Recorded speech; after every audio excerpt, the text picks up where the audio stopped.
Good morning and welcome to the Community Profile here on 91.1 The Bridge, a presentation of Digitex and the Fort McMurray Today newspaper, and today also collaborating with our friends from Shaw TV Fort McMurray who are filming this week's episode as it's a special Community Profile episode this morning. My name is JD Hunter, and joining me in studio this morning we have Carol Christian as well as former Deputy Fire Chief. We are joined in the studio by Cranley Ryan. Good morning. Good morning, and happy to be here. Thank you so much for joining me today. What a beautiful week of weather. Yes. Starting to look like spring out there. It's like, yay. It's like the third or the fourth spring now, I think. But Hopefully it's the last one. It's the one that stays. It's definitely looking a little bit nicer out there for sure. We want to, of course, acknowledge today is May the 4th. So today is a day of remembrance. Yesterday, of course, was a big day of remembrance, but today is a day of remembrance, maybe for a different reason. And I'd like to start off opening up the floor, first of all, to just introduce you, Mr. Cranley. Could you just tell me a little bit about why today is an important one for your family and what you're remembering today? So obviously yesterday on the May 3rd, the remembrance was much wider for the community as being, the day that we, where a lot of us got retreated out of here with the fire licking our behinds at that point. And there was the agreed upon number is like 88,000 people heading down the highway with, that one way out for the first 20 kilometers of it anyways, until it divided into two ways out, and trying to make that exit. During that exit, as my family bumped along from spot to spot along there while I was still committed to the firefight in town here with my crews from Sapper Creek and the city and everywhere else, that there was an accident that happened, and two of my family, my daughter Emily and her cousin Aaron, were killed in the collision that happened down just south of Conklin. Which, when we talk about the 88,000, and there's a lot of people that have said there was no lives lost, but I'm here to tell you that there was. There was two, and it was a direct result of that evacuation. My family, they left from Beacon Hill when that fire started, kind of thing, went to Sapper Creek, which is where our home is. And then as the fire was continuing on, I talked with my wife later that day, and I said, it's time to move. This is not getting any better. Things are going to change here in the next few days, so continue to move. So they moved out to Anzac. They got there, I think it was about 4 hours for them to get from Sapper Creek to Anzac. And by the time they got there, it was 2 a.m, and the people at the Anzac Rec Center that was doing some of that reception duties at that point were like, okay, we're full. So they managed to get a couple hours sleep on the side of the road and in their cars and kind of that kind of thing, but not real restful. Then they packed up and got in line for fuel at 6:30 in the morning so that they could make the next move down to Conklin, and Laklabish was kind of their final destination to get to safety. And they stopped in Conklin about 40 minutes before the accident or something. The people of Conklin were there. They were fantastic. My wife texted me. I remember getting the text while I was up in Dickinsfield patrolling for spot fires. And she said, when this is all over, you guys got to reach out and thank the people of Conklin, because they waved us in. They said, no, we don't know how long it's been since you ate and how long till you eat again, so stop. They had barbecues going. They fed everybody, and it was a pretty happy time for them. And so she texted me specifically to, when this is over, we got to say thank you. And I remember reading the text, and then about 40 minutes later, my phone rang, and and she said the accident had just happened, basically. So, and that there was nothing anybody could do. So, of course, at the time, as you mentioned, you were the deputy fire chief, so you were here. You were doing your job. You were helping your community. So there was nothing you could have done either in that moment. You were here. No, and it's one of those things as a career choice, I guess. And, people kind of give us that hero kind of thought, which it really isn't. We've got a lot of training, a lot of specialized equipment, and we do things in a highly calculated fashion to try and reduce that risk for ourselves. So as everybody's leaving, they're, as a responder, you're thinking, okay, my family's going to safety, and I'm the one that's here, and I'm taking care of the dangerous stuff. But it's not supposed to work that way. Right. So how has your family remembered Emily this week? I'm sure you guys are doing stuff together, and you're going through that process now, and even, of course, Erin, her cousin. Yeah, the last year in the anniversary, we kind of funny actually. It was in this building. So we came down to. My wife works at Keano. I came down to see her on the 3rd, and just for a coffee to see how she was doing that day. And as we were walking through the cafeteria, there was a bunch of the Emily's friends and schoolmates from Comp here that were like, "Have you been over to the school yet?" And like, "No, we haven't been there yet." So that wasn't really our agenda. I just came to get a coffee kind of and visit. So they said, "You got to go over to the school." So we go over to the school, meet with Mr. Bergen, the principal, and he's, "You got to come see this." And so we go down to the hallway, and in front of Emily's locker, they have a desk put and flowers, and they've got orange ribbons on it, which is one of the symbols that kind of we started early on, and almost all the responders here were wearing an orange ribbon in memory of Emily and Erin. So it was quite moving, and both sides of the hallway were lined with students, which were her friends, and Emily at some points, as teenagers would come home and the gloom and stuff like that. I have no friends, and it was very moving to walk in there that day and go, "No, Emily, I'm sure you're watching from above, but you had a lot of friends there, and they're all sitting here in this hallway today and remembering." So that night at our house, we had a barbecue, and we released some balloons and stuff like that.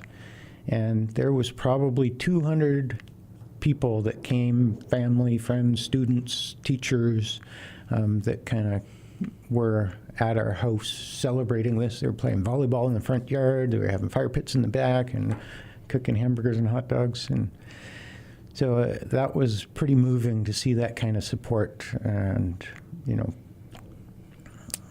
they were there for us, helping us along and lifting us up in our weakest moments, I suppose. And that's a really important part of being in a community like Fort McMurray, where we are so close. It's such a tight-knit community. I'm sure that there was definitely some moments there where you and your family were thankful to be in a community like this, where you would be able to rely on that support. Absolutely. Throughout that whole process, when the fires happened and the whole country came together to show support, and then when the accident happened, I got called away from duty fairly early to deal with that stuff, but all of my workmates and the fire hall family and so on, messages of support and whatever I needed, whatever my family needed, they took care of it. Our house in Sapri Creek suffered some damage due to flooding and things like that because the power was out for 18 days. But my firefighter family, they got in there with generators and stuff like that and got the water out as soon as they could.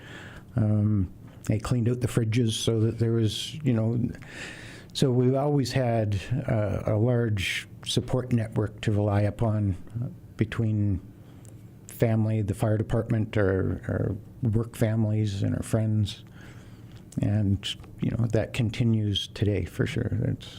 It's huge to have that support network. Yeah.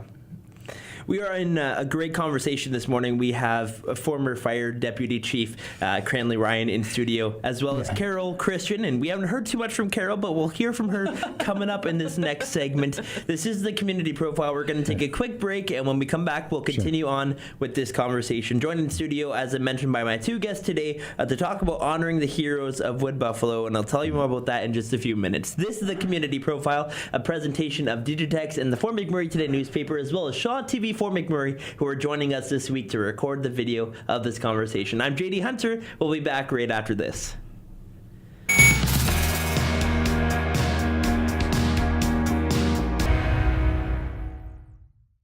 Welcome back to the Community Profile here on 91.1 The Bridge, a presentation of Digitex and the Fort McMurray Today newspaper, and our friends at Shaw TV Fort McMurray for coming in and filming the conversation we're having today. My guests in studio this morning are Carol Christian, as well as former RNWB Deputy Fire Chief, but current Deputy Fire Chief in Sapri Creek. We have Cranley Ryan in studio. Good morning. Good morning.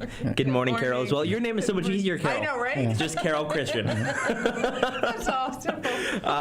Didn't say that properly in the first segment there, so just wanted to correct that this time around.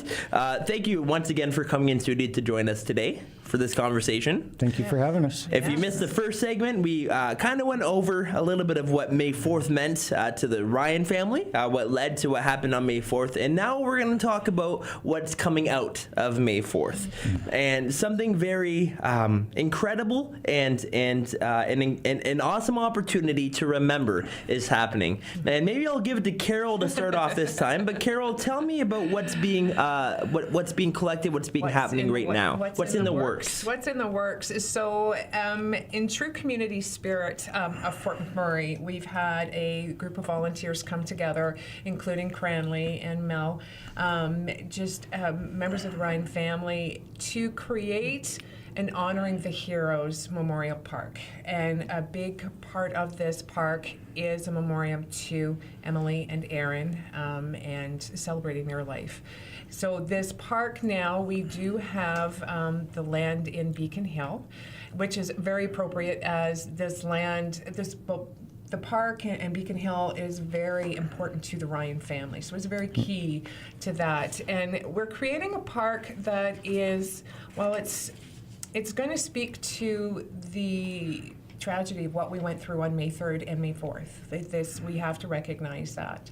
But more than that, it will be a testament to show community coming together. This is going to be a gathering place for memoriams on the 3rd and the 4th of May. We know that every year because it already has been, right? Because this park also has a trail that leads away from it. It's an informal trail, and it takes you to an area where you can oversee Grayling Terrace, parts of Abisan, waterways, First Responders Way, all that were key areas in that fire, especially when it came to the destruction caused by that fire. So our aim is to have it for everybody. Everybody comes to this park, and because it's like, when something happens, a tragedy happens, you need a focal point. You need somewhere to go to pay homage to that and to respect that.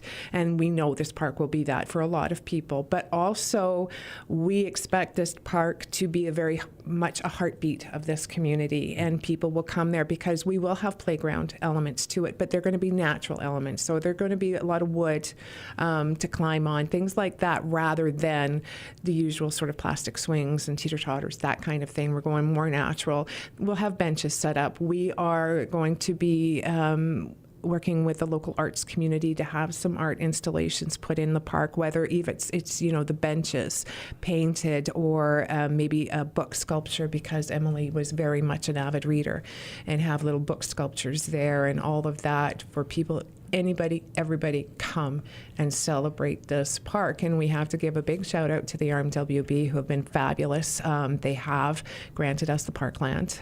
They've also committed to pre-design and helping us with the park. So that is wonderful news. It was a unanimously supported move on the RMWB Council's part. So huge for them to support that, because everybody recognizes we're going to need somewhere. This is going to be our gathering spot, healing and going forward, because this community, it always amazes me, the heart of this community and its ability to come together, good and bad, and just move forward together. Mm-hmm. So we're looking so forward to it. We hope to have the big unveil May 3rd, 2020. So, because we have also fundraising to do and a lot of details to work out, and we've applied for our charitable status. We've applied for our society status. So, there's always paperwork to be done, right, before you can really gung-ho move ahead. So, looking forward to that. The wheels turn slow sometimes. They do. That they do, because we've been meeting now for about a year and a half. So it's slow, but slowly moving, because we're all, like I said, volunteers. So it's working around schedules and trying to come together and who's doing what. But we've got a great bunch, a dedicated bunch, working on this. So there's a few things in 2020 that we're looking forward to then. We're looking to the Willow Square grand opening, Yes. potentially the Alberta 55 plus Yes. games, and we're going to see the opening of the Honoring the Heroes of Wood Buffalo Memorial Yes. Park as well. Yes. That's our hope for sure. Like I say, the wheels turn slow sometimes, but it seems to be an achievable goal. We started doing some fundraising already. Kraft Heinz Canada has already donated $25,000 towards the park features and so on. So, there's some funds available there, but until, council and mayor and all of them got on board and said, okay, we'll start the design, because you can have all the money you want, but they won't let you just build whatever. They want input too. So we're like, okay, you all help us design it. And so they've committed to that now. And so the goal seems to be very achievable. It should come in phases. So one phase will be knowing that was one of the areas that burnt over pretty heavily as well. And another role of that significance of the area is that as we were leaving and getting those news reports from that early on when the fire was hitting the city, all of the national coverage that it was that hill that was on fire. So So it's very significant that way. So to be able to get out there, and they've got to remediate anyway. So if they do that with the intent that, okay, as we remediate, we'll put in some of the areas and features that we need. So it'll be phased in. So connect the trail system, remediate some of the trees, and then make the base for the monument, and then build the park. Then as it progresses, over the time with the arts, people can put in different features, and can be some benches in there and places to sit and reflect and think about it. And to walk up there and stand on that hill and look out over the city right now, it's pretty stunning, pretty stunning view. It's pretty moving for me anyways. I know what that area means to me as a kid. I used to play there. Emily and Aaron both, they were connected well with Beacon Hill. Emily, all of my kids went to Beacon Hill School. Aaron lived in Beacon Hill. So, there's a lot of significance to that location. So it couldn't be a more appropriate location. Yes, yeah. And it's quite a view when you're up there. It's pretty moving.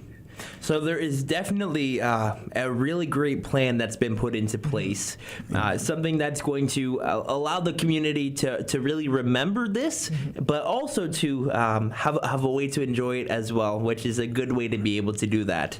How did all of this come about? How did this conversation start to make this park happen? So initially for us as a family, I suppose, as it was fairly new. The accident just happened. The evacuation was still going, and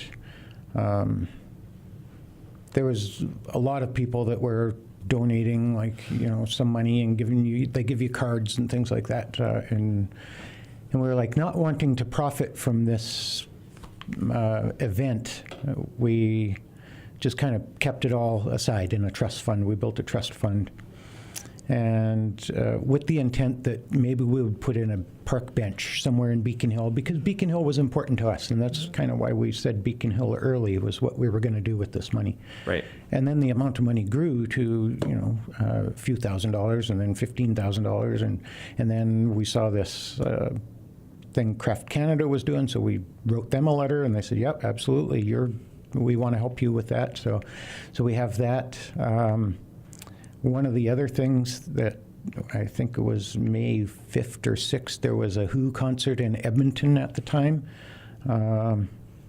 And one of the ladies there had got a message to Pete Townsend and they did a shout out for Emily and Aaron at the concert. I saw the video of that. that's awesome. Chills. And he's actually donated me a Pete Townsend guitar with autographed with his pictures and everything. What? That and Roger Daltrey, I have his microphone that he used in the Edmonton concert. What? So when we get into the fundraising part, we will auction these items off to add to the fund. So I shouldn't be asking what. I should be asking who. yeah, What? yes. That's amazing. So that's that was the start of it, and that's where we were like, okay, we can do something bigger than a bench. Maybe we can rebuild a whole park. And then, of course, the artist kind of contacted us and said, hey, I'm willing to do this for you, and the monument, and he has a concept of that shows features that represent all of those different bodies that came here, kind of thing, the industry, the firefighters, the wildland guys, the police, the citizens that came to help when everybody was evacuating. So it represents everybody, and that's our intent, to have a place to reflect, represent, Everybody. to go and, heal. And a lot of people heal in different ways. Some can be there to go there and just sit and enjoy the view and watch that regrowth and the renewal that happens with Mother Nature. And others might be to go and sit there, and maybe one day one of the features will be their address is on a plaque somewhere, and they can go touch their number and say, that was my house that was lost, right? Yeah. So there's some really cool ideas that are coming out of this, and Absolutely. you're having some vision for Yes, what yeah. could be.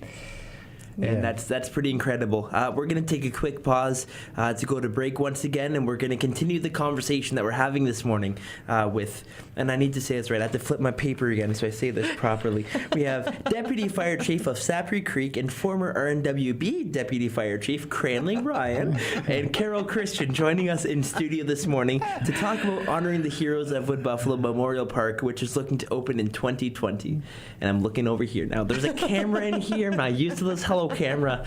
My name is JD Hunter. This is the Community Profile, a presentation of Digitex and the Fort McMurray Today newspaper, and our good friends at Shaw TV Fort McMurray who decided to come in and help you see this conversation happen. You can check it out later on our social media. We'll be posting a link so you can watch that. 91.1 The Bridge's Community Profile. We'll be back right after this.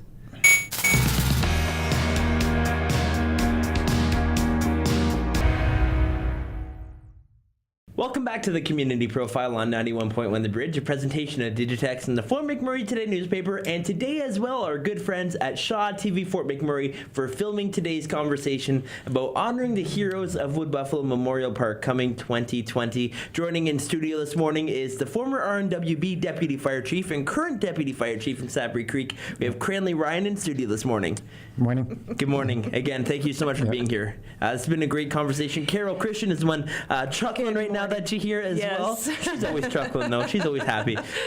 This has been a great conversation so far this morning. We want to give a shout out to Morgan McDonald, who is the artist that's going to help put this together. Absolutely. So Morgan, if you're from Newfoundland, more than likely, and you know who Morgan McDonald is, he is a preeminent sculptor out in Newfoundland.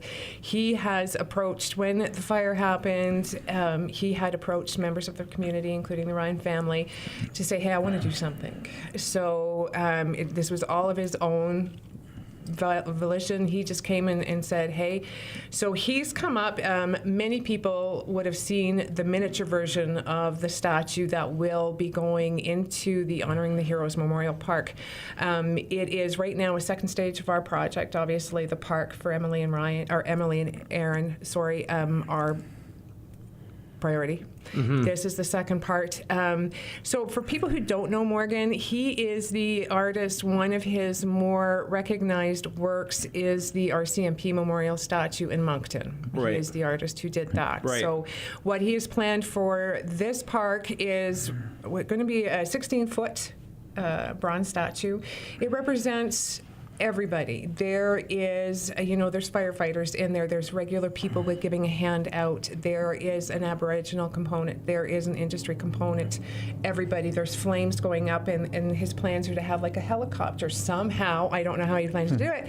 Suspended on the flames. So it's everybody. It will be visible from Highway 63. When you're on 63, you look up to Beacon Hill and you will see it, and it's just going to be awesome. That's so cool. The miniature version has been on display at Mac Island, which was great of Mac Island to let us put it there. It is, because it's wax and it's getting a little, it's showing its wear, it's being moved over to the Legion, and the Legion has been a fantastic supporter of this project. Pat Duggan, who is the president of the Legion, also a firefighter of the RMWB, is on our committee, which is all volunteers. There's about 9 of us, and we also have Anthony Punko from the RMWE Fire. He's our chair.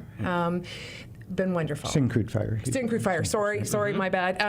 Syncrude Fire, and it's so it's going to be moving to the Legion, and we're really looking forward to the day when that statue comes up. We've had our plans are also too, or Morgan's plans is to have a series of footsteps coming away from the statue. We had those first footsteps cast back in 2017, I believe, and it was Melanie, Cranley's wife, wearing a pair of Emily's shoes that stepped in cement and made those first footprints. So that was a very emotional day when that occurred. Yes. So we're looking for the day when we can actually get all that into place. So we're not sure on the timeline. Once we get our fundraising, once we get the first park in 2020 completed and all good, move ahead with the statue, and we'll see where it goes from there. So Cranley, what does it mean to you as a fire chief who went through this, but also as a father who lost his daughter through this incident, to know that there's going to be something for your daughter in Beacon Hill? Obviously, that's my drive to be on the committee and put that effort in to make this work. It's near and dear to me because of obvious reasons, with Emily and Aaron being passing away in the evacuation, but also as a firefighter that was there and spent that first 36 hours kind of patrolling the neighborhoods and seeing the devastation. And when we were up in Dickensfield that first night, fighting fires and stuff like that, and knowing what we left when we went from Beacon Hill, and when we left that area, all the people were out. It was just houses. So, our life safety is our first priority kind of thing. So there were still people to protect up in the other areas, and that's where we went. But there was none of us that didn't think when we went to sift through those basements that we wouldn't find more. So, very fortunate that there were only 2, but they were my 2. So that makes it very, very personal that we do something and complete something that honors that loss for me and that loss for the entire community. And I know that this is one of the first things we talked about in the first segment of our conversation, but just to remember in conversations about this, that there was loss in this fire, that the fire itself may not have on the 3rd, but of course indirectly on the 4th, we lost Emily Ryan, and we lost Aaron Hodgson as well. And so this is going to be a wonderful way to remember them, and it's going to be a beautiful area, and I'm looking forward to seeing it. And I'm also looking forward to potentially maybe 1 year from now, maybe we'll have another conversation and we'll hear more about how the progress of this park is. Absolutely. Love to be here. Love to be here for that. Yeah. Any last thoughts from you, Carol, or from Cranley? One thing I'd like to say is that for myself, I volunteered for the committee, and I know there's a couple of others who also did, basically for 2 reasons. One was that we were, because we didn't know Emily or Aaron, but to constantly hear the message, no one was killed, no one was killed. No. Yeah, there was. There was 2 lives lost, and we wanted to come together and make sure that wasn't forgotten. And it goes into the second reason, which is why we had to honor people. We had to honor these 2 young lives that were lost, but we also had to honor everybody who stepped up, whether volunteer, firefighter, or whoever they were. They had to be honored, and we wanted to be involved to make sure all of that happens. So definitely make sure that you listen out for more information about honoring the heroes of Wood Buffalo Memorial Park, which is hopefully going to open up in 2020 here in Wood Buffalo in the Beacon Hill area. I'm joined in studio this morning by former RMWB Deputy Fire Chief, but current Deputy Fire Chief of Sapri Creek, Cranley Ryan. I got it. Getting all those words out. And Carol Christian as well, who is on the committee for this park. Thank you so much for joining me today. And thanks for having us. Sorry once again for your loss as well, but I'm thankful that there's going to be a way to remember your daughter and remember your nephew, I believe, or your Emily's cousin. Emily's anyway. cousin, yes, through marriage. Through marriage. So we'll be able to remember both of them in this way. Yeah. This has been the Community Profile, a presentation of Digitex and the Fort McMurray Today newspaper and Shaw TV Fort McMurray, who helped put this together on video as well. Look out for that on our social media and Shaw TV social media as well. The Community Profile back next Wednesday morning at 10:30 once again here on 91.1 The Bridge.